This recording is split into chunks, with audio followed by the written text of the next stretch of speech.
In this lecture, we will cover Azure File Storage Fundamentals. Azure Files offers fully managed file shares in the cloud that are accessible via SMB protocol, so that's the industry standard. And Azure File shares can be mounted, which means attached to both on-premises and cloud virtual machines. And actually you can attach the file share to Windows, Mac or Linux operating system. Applications can mount a file storage share to access file data, just as a desktop application would mount a typical SMB share.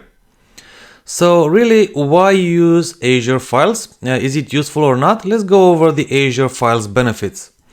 So traditional file servers can be replaced with Azure Files, or additional capacity can be added. So let's stop for a second. You may think, okay, so why should I replace something that is working with something else, something different? Well, the advantages are that Azure file shares can be mounted from any location, which means that if you are with your laptop in a cafe, working in the airport or whatever, it doesn't matter the location in the world, then you can attach, so you can mount the file share and work from there. And again, it works on Windows, Mac and Linux operating systems. Now lift and shift the applications. So your current application may work on premises. So you have there both the application deployed on your on-premises data center and also the data.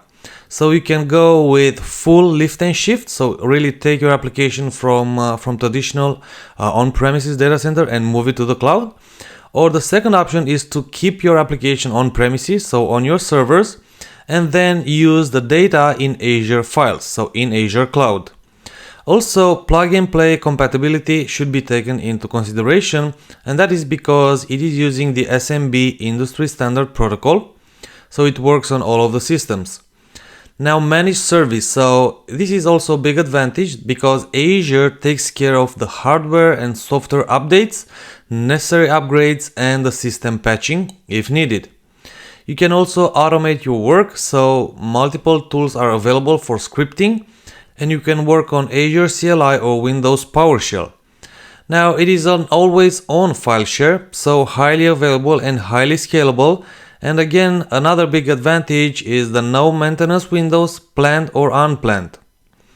So what we'll do in the hands-on labs, let's go over the process. We will connect to our storage account. Then in the storage account, we do have Azure Files. So we will mount the Azure Files once we create that to our Windows VM 01 and 02.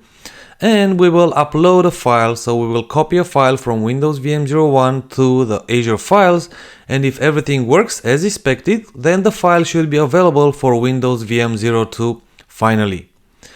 Thank you and see you in the next lecture.